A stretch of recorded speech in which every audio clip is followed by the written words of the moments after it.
Find dy dx given y of x is equal to square root of 1 plus cos squared x over square root of 1 plus sin squared x. So to do this one, we're simply going to use logarithmic differentiation. By this we mean that we introduce the natural log both sides. So we say natural log of y of x is the same as y equal to natural log of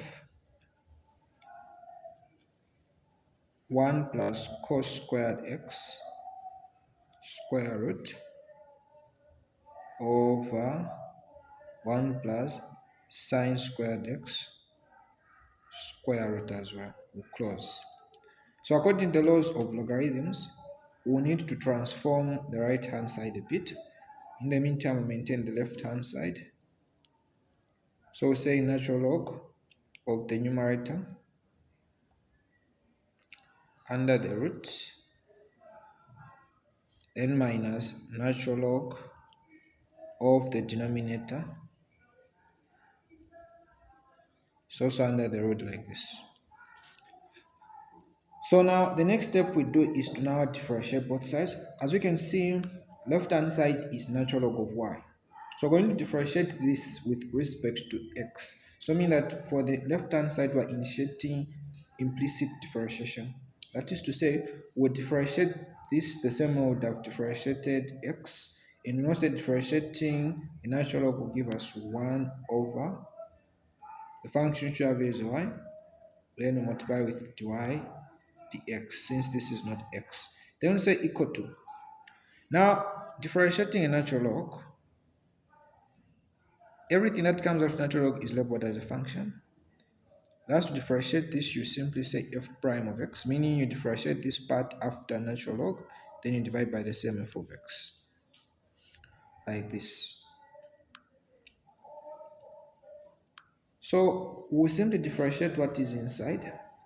Now, differentiating what is inside will give us negative 2 sin x cos x. So that is simply by use of the chain rule over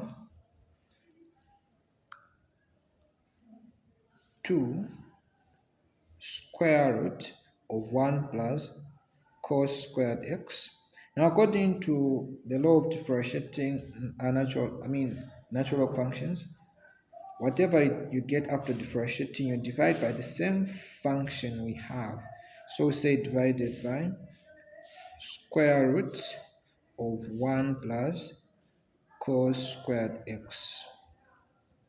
Then you close. Then you say minus the other part as well. Differentiating what is inside gives us 2 sin x cos x over 2 square root 1 plus sin squared x. So this is simply by use of the chain rule. Then this is to be divided by the same function we have inside parentheses, which is square root of 1 plus sin squared x. Then we close. So this continues to be 1 over y dy dx equal to 2 and 2 cancel, you get negative sin x cos x over. Now upon introducing multiplication, this which we have here will become our denominator. Hence we have 1 plus cos squared x. Now when this goes to become the denominator, it will find the denominator which is the same result. Hence they'll multiply and they will give us a square. Then we say minus this side, 2 and 2 cancel, you get sin x cos x over, it's the same result even you get 1 plus sin squared x. We introduce a square root. Then since this will change to become the denominator upon introducing multiplication, it will also be squared. So we maintain our left hand side, which will be equal to negative sine x cos x over the square will cancel the square root, you get 1 plus cos squared x minus, even this side square will cancel the square root, you get sine x cos x over 1 plus sine squared x. We keep on maintaining the left hand side. This will give us our right hand side, which is the product of the 2 as the denominator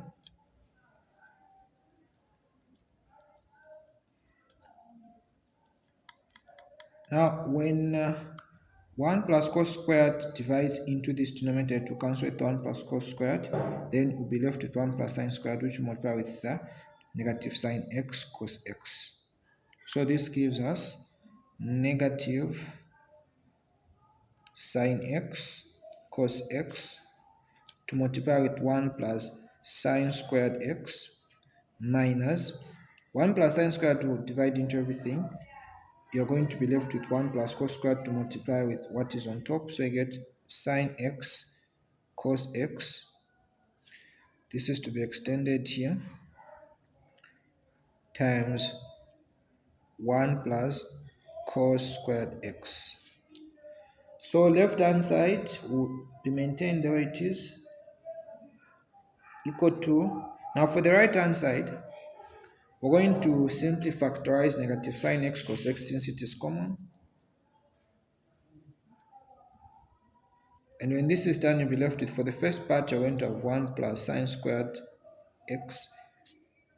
For the second part, you're going to have 1 plus cos squared x. Then it closes. This is to be divided by 1 plus cos squared x times 1 plus sine squared x.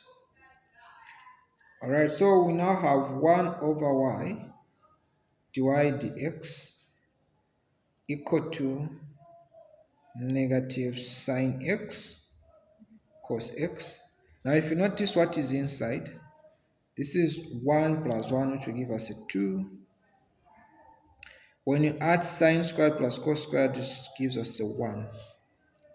Then we divide with 1 plus cos squared x, 1 plus sine squared x. So we'll have 1 over y dy dx equal to, so 2 plus 1 gives us a 3, so we'll write it this side. This is a multiplication here. Then get negative 3 sine x cosine of x over 1 plus cos squared x 1 plus sine squared x. So from here, we can now make dy dx subject to the formula by dividing both sides with 1 over y. This side we use this symbol for division instead. So when this happens, 1 over y and 1 over y will cancel. You will get dy dx to be equal to, so y will go on top, being that this is division upon introducing multiplication, which will just be the same as, we can write our negative here, then y is being multiplied by 3 sine x cosine of x over 1 plus cos squared of x times 1 plus sine squared of x. Alright, so what follows next is our dy dx will be equal to negative. We know what y is. Our y is our original function, which is nothing but square root of a quotient of 1 plus cos squared x over square root of 1 plus sine squared x. This is to multiply with everything inside. So this which we have here is a substitute of y, being that this is to be presented in terms of x. Thus, we only need one variable in the system here on the right hand side, which is x. So we're going to represent y in terms of its original function. Now in parentheses, you write everything the way it is.